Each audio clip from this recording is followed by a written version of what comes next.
ஸ்டீராய்ட்ஸோட பக்க விளைவுகளை தெரியாம நிறைய பேர் அதை யூஸ் பண்றாங்க. ஆனா அது சைடு எஃபெக்ட்ஸ் கொடுக்கும்போது ரொம்ப ரொம்ப சீரியஸா ஸ்கின் கேன்சர் வரைக்கும் போகுது. ஓகே, சோ ஸ்டீராய்டோட மெயின் சைடு எஃபெக்ட்டே வந்து ஸ்கின் கேன்சர் போகுது. உங்களுக்கு நார்மலா பாத்தீங்கன்னா உங்களுக்கு வந்து ஸ்கின் வந்து ரொம்ப தின் ஆயிரும்.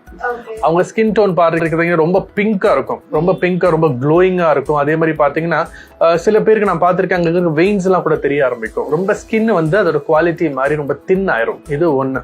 ரெண்டாவது பாத்தீங்கன்னா ஒரு 6 months யூஸ் பண்றேன். 6 months யூஸ் பண்ணதுக்கு அப்புறமா விட்டுட்டதுக்கு அப்புறமா பாத்தீங்கன்னா இந்த ஸ்கின் கலர் சேஞ்ச் ஆகுது, பேக் டு நார்மல் ஆகுது. பேக் டு நார்மல்னு சொல்லக்கூடாது, ரொம்ப சீரியஸா வந்து டார்க்கன் ஆகுது. ரெண்டாவது. மூணாவது பாத்தீங்கன்னா சின்ன சின்ன பருக்கள் வருது, ஆனா அந்த பரு வந்து ஹீலே ஆகாது. ஓகே, ஹீல் ஆகாதபடி ஒரு அன்ஹீலிங் ஸ்கார் மாதிரி, ஒரு அன்ஹீலிங் ஆக்னி மாதிரி அது ஃபார்ம் ஆயிடும். அது என்னதான் நம்ம அதுக்கப்புறம் ட்ரீட் பண்ணாலும் அது பண்றதுக்கு ரொம்ப கஷ்டம் அது. இது மூணாவது. நாலாவது, நிறைய ஸ்கின் இன்ஃபெக்ஷன், இச்சிங்.